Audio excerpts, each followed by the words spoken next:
Real-world computer programming for kids of all ages, Step 50. Breaking it down by breaking it up. In the last step, we saw the whole enchilada, as they say. All the code we wrote. Now, we will take it one enchilada at a time. And it shows a picture of a plate full of enchiladas. Somebody's grabbing one out of there. Now I get it. I made myself hungry with that delectable image. Anyway, focus, Clay, focus. We will take the code literally from the top and break it down, bit, by method, and by sections within the longer methods. We'll also discuss some trade-offs and alternate ways the code could have been written. In other words, why did I do it the way I did, and what are some other ways it could have been done, and what are the advantages and disadvantages of choosing one way over the other.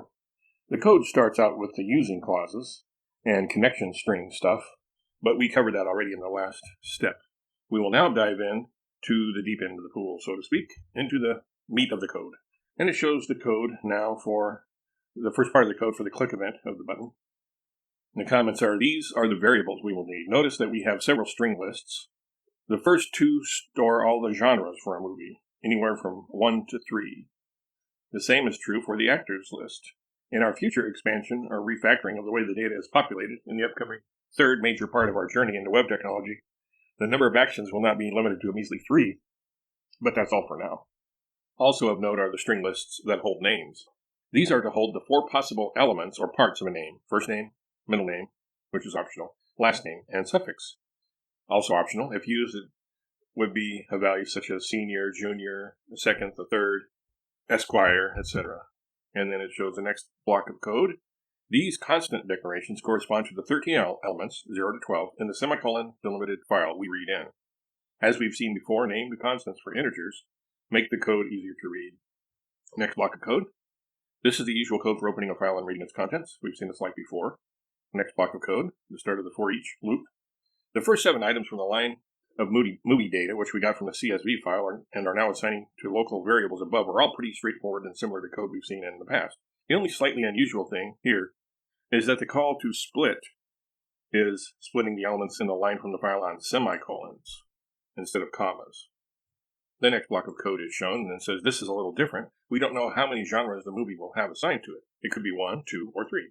So the first entry is assigned to the string list genre list, but the other 2 are only added to the string list if they are not empty strings. When would they be empty strings?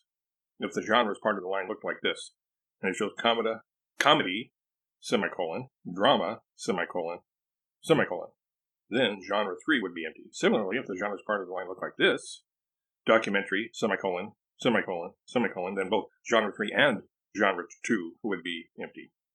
So although genre 2 and genre 3 will always have something assigned to them, even if it's just an empty string, the string list, genre list, will only contain as many entries or items as there are non-empty values. Hence the if not string is null or white space code. And then there's another block of code, and a comment about it is the code for actors follows the same exact logic as that for genres. Now we start populating the tables. What would be the most logical table to populate first? The main table, that is movies _ main. That seems logical. However, it's pretty much impossible. Why?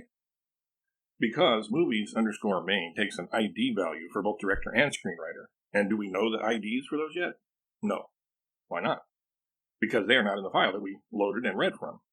Where do the IDs for director and screenwriter come from then? As we'll see right now, we get them only after inserting those values into their tables. So it shows the code that populates the director's table, and then says the first thing done above is the helper method. Get names part is called. We'll see the code later, but what it does is break the name passed into it into up to 4 parts. Often the name consists of only 2 parts, such as Billy Goat Butthead, first name and last name. It could also be 3, though, as in B, Billy Goat Butthead, or Billy Goat B Butthead, first initial or name, second initial or name, last name. Or it could even be Billy Goat Butthead Jr., first name, last name, suffix. 4 parts is also possible. Billy Goat Beavis Butthead Esquire, first name, middle name, last name, suffix. The next thing the code above does is pass this string list, consisting of the parts of the director's name, to a method called director already exists. We will also see this code later, but it does just as its name states. It returns a Boolean value, true or false, indicating whether that name is already contained in the director's table. Then, if the name does not exist in the table already, the record is added. Often, some of the columns populated will be blank, but that doesn't matter. What matters is that they are all in their allotted locations. Last name should always be in the 3rd spot in element 2, and the first name should always be in the first spot, in element 0 or index 0, etc. The last interesting piece of code in the snippet above, which we are encountering now for the first time, is the assigning of the last inserted ID value to the director ID variable. Thus, we have the ID for the director in hand for when we need to insert it into the main movies_main table. Then it shows another block of code that populates the screenwriters table. The code for screenwriters is exactly the same as that for directors, except for the obvious difference of it being for the screenwriter value and ID rather than director. So there's no need to comment on it. Then we have the code that populates the main table, movies_main. Now, the main table can be populated because we have the director ID value and the screenwriter ID value, but we need something from this movies_main table before we can populate the other tables, namely the movie ID, movie_ID. Note the first line of code for this part above, com.parameters.clear. We've seen it before, but have been focused on other things. It is a call to clear the parameter values before assigning them again. This is not busy work. It needs to be done. The other noteworthy line is this one, and it shows com.parameters.add with value, which we've seen a lot of. It tells which parameter we're talking about and what value to assign it. But in this case, there's a call to math.round.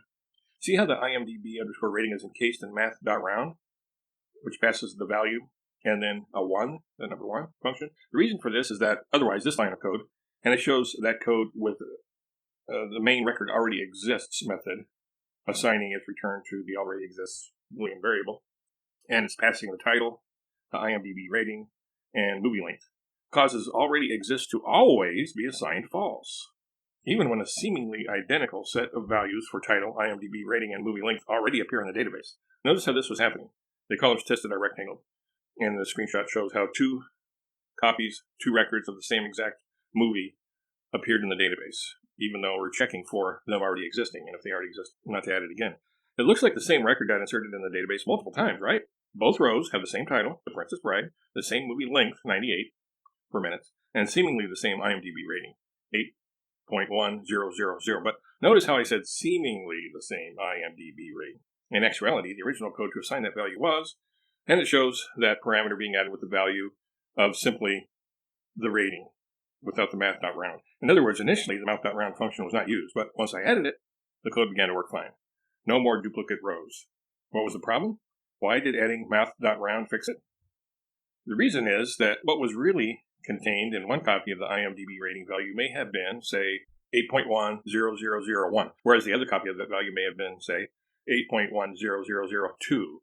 Or they could have even been 8.1, a whole bunch of zeros and a 2, and 8.1, a whole bunch of zeros and a 3, and still been viewed as being different, thus not the same record. Thus, the other different one was added. You may have 2 questions about this. Why was that happening? And how did using math.round solve the problem? The answer to the first question is that the precision of real numbers like float and double and such has its limits.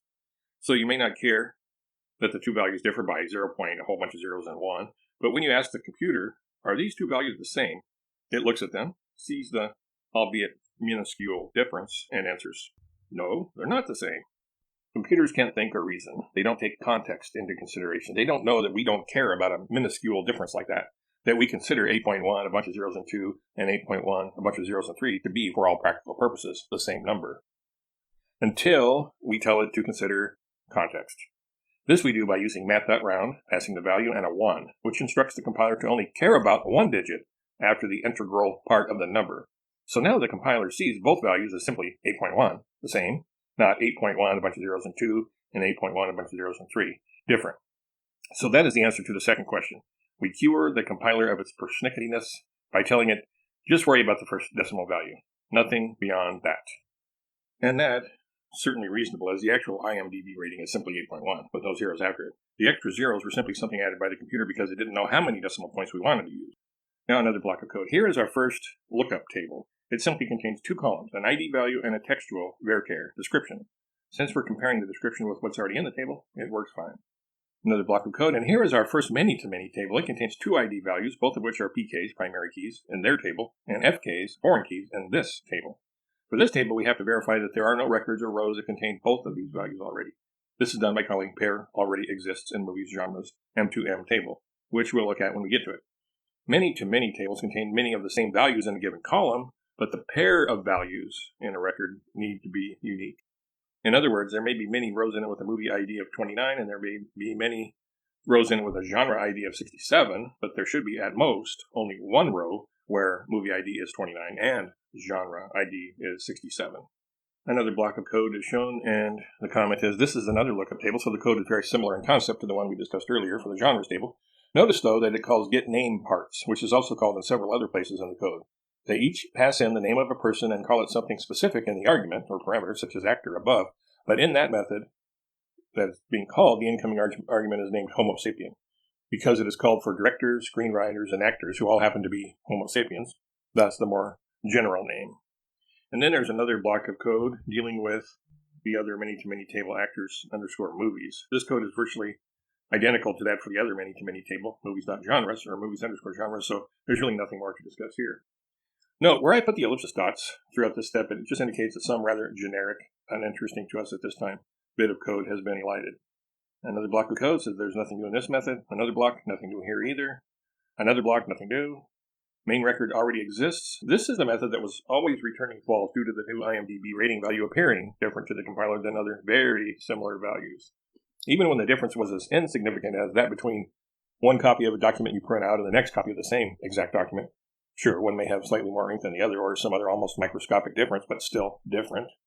But not from our perspective or purposes, so I had to modify the code as explained above, where the insert into the movies underscore main table is discussed. You can find it by searching for math.round. Another block of code, actor already exists. Same code, concepts as other similar methods. Screenwriter already exists. Code, this differs from some of the earlier already exists methods in that it passes in a string list as a parameter or argument. The concept is the same, though, as the others. Director already exists method, virtually identical to screenwriter already exists. Get genre ID for description, there is nothing new about this code that needs to be examined. Get actor ID for name, basically the same thing as get genre ID for description above, except in this case all the elements of the name are used to find an exact match. At least one, if not two of these values will usually be blank or empty strings, but matching those are just as important in determining which ID to return to the caller.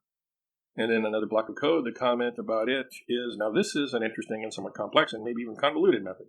It is also an example, no doubt, of a piece of code that would be handled or approached differently by different programmers. What it does is take a name and the Homo sapien parameter and breaks it out into the up to 4 elements that a name can have, namely first name, middle name, last name, and suffix. To explain that, let's say the name passed has only 2 elements. The assumption is made that they are a first name and a last name. So if the value passed in is Rory Gallagher, the first element, first name, is assigned Rory. The second element, middle name, is assigned blank, an empty string. The third element, last name, is assigned Gallagher. And the final element, suffix, is assigned an empty string. If there are 4 elements, it is easy. One element for each possible part of a name, first name, middle name, last name, suffix, in order of their appearance in the name. But if there are 3 elements, it gets tricky. Is the third element a middle name or a suffix? We're assuming 2 of them are first name and last name.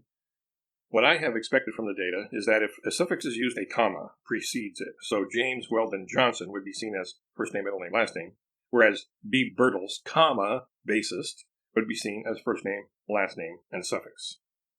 Notice that this logic has a nested if statement. That is, there is the if 3 elements section, but within that, there is the if, comma, exists, and else, comma, does not exist sections of code. Check it out. And that nested if is shown. There's even one cat who goes simply by McG, who threw a spanner into the works by only using one name, that one name. Note, spanner is Britishese for wrench. You may have noticed that I like to use archaic and countrified words and phrases, and Britishese, to add flavor, spice, and quaintness to my prose. Try to figure out how all these situations were accounted for in the code above. I'll give you a couple of minutes. Take your time. Okay, here's some thoughts about the code I'd like to share. The passed-in value is split on spaces, not commas or semicolons or anything else. That way the name Rupert Pupkin becomes the string list containing 2 items. Rupert on the first line and Pupkin on the second.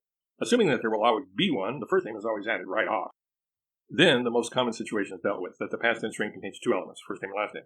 In this case, a blank is added to the middle name part, the second element to the last name part, and a blank to the suffix part.